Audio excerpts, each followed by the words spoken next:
વિચારવા જેવું તો છે. આપણા ગરડા બાપુ ભણેલા નહોતા ને, ખાવા દાણાય નહોતા ને રહેવા ઘરે નહોતા, પણ કોઈ દી એમને એમ ન કીધું કે મારે મારા મા બાપ વધારાના મારે આશ્રમમાં મૂકવા જવું પડે.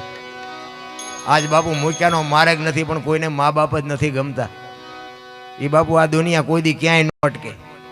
માને ને બાપને જાળવવાની જરૂર છે. બાકી આવા કામ તો છે ને, તમને નોલેજ આપ્યું હોય છે ને, મારો નાથ તમને મલકુરથી ઉમળકો આવશે ને તમે દઈ દેહો ને કામ થઈ જાય.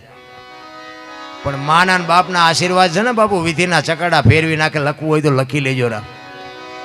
મેં હમણાં કીધું એમ, હું મારી વાત કરું ને, મેં જિંદગીમાં બાપુ કંઈ સારું કામ જ નથી કર્યું.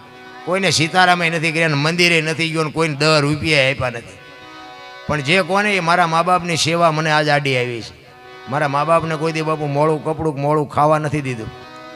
એ જ આડું. બાકી આપણી બજારે કોઈ બાવો આવે જ નહીં. માગી તો શું કે બજારે ન આવે. તમારા હાટું રળી છે એમ જ કહેતો હતો. અને હારા ગામમાં ઉઘરાણીએ કોઈ ગામમાં કંઈ ખરડો હોય ખરડામાં મન ન કે કોઈ. એને ન કહેવાય એ ચાઈ ઊંથું મારશે. પણ આ સેવાનું ફળ છે. આ તમે હેઠે બેઠા છો ને અમને ઉપર ચડાવ્યા ને, આ સેવાનો પ્રતાપ છે.